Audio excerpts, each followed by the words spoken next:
So, some time ago I released a video about a leg workout. I don't know if you can remember, that is the one in which I hit my first ever 100 kilos in hack squat. Long story short, the day after I was completely sore. That night I even woke up because I had cramps in my legs. And that was the moment when I realized that I had to find a way to prevent or at least alleviate muscle soreness. Like I don't want to wake up in the middle of the night for cramps anymore. So here I am now. I gathered all the information for this video from Andrew Huberman's podcast. The episode is this one with Dr. Andy Galpin.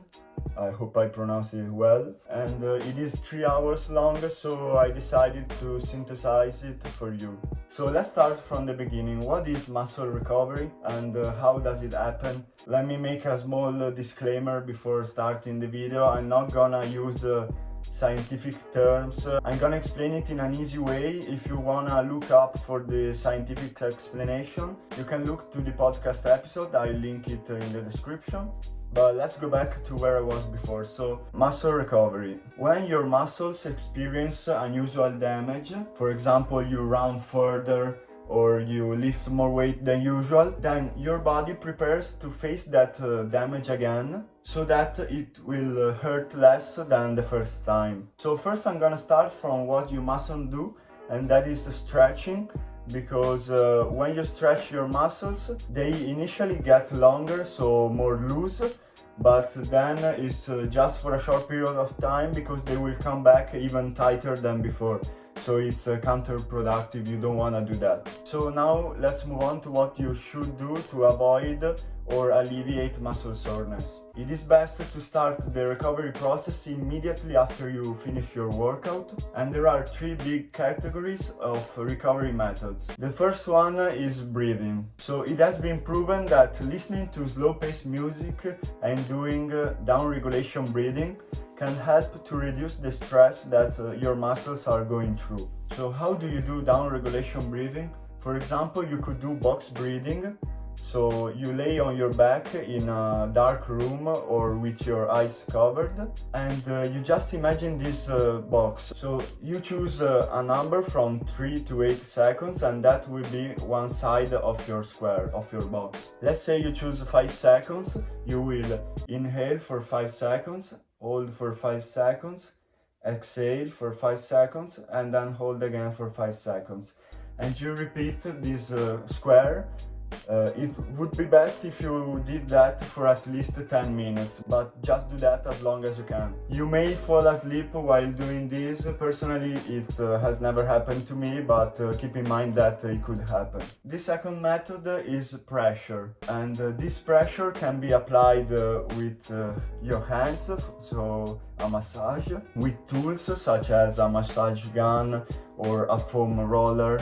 Or finally, you could wear some compression gear or some tight clothes. Not so tight that it turns your hand purple, but it should be a little bit tight. And you should wear this compression gear as long as you can.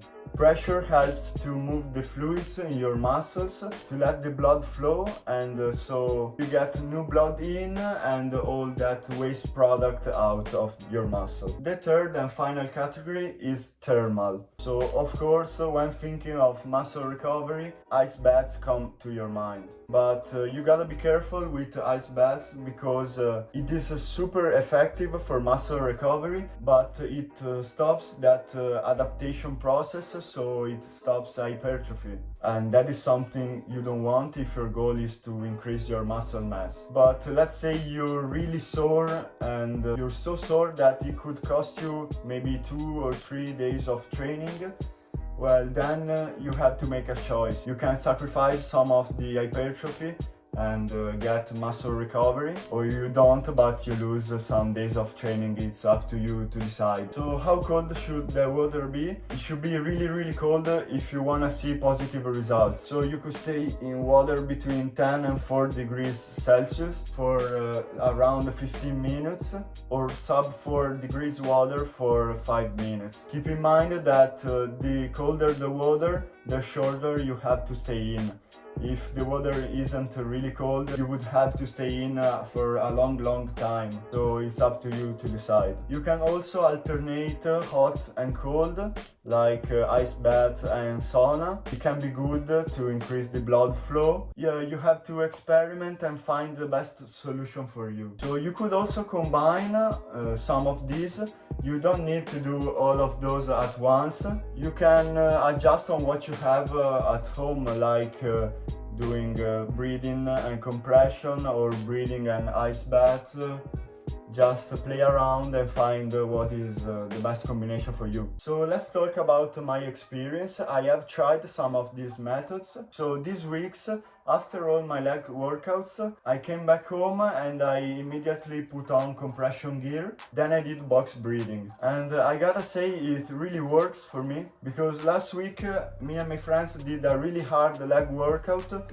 A leg workout that normally would have left me sore for a week or so, and I was sore for like 1 day, but the soreness wasn't even that bad.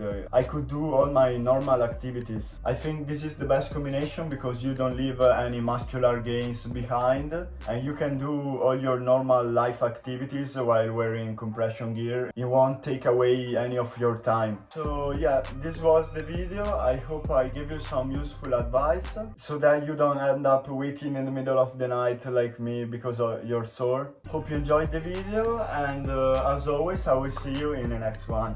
Keep grinding.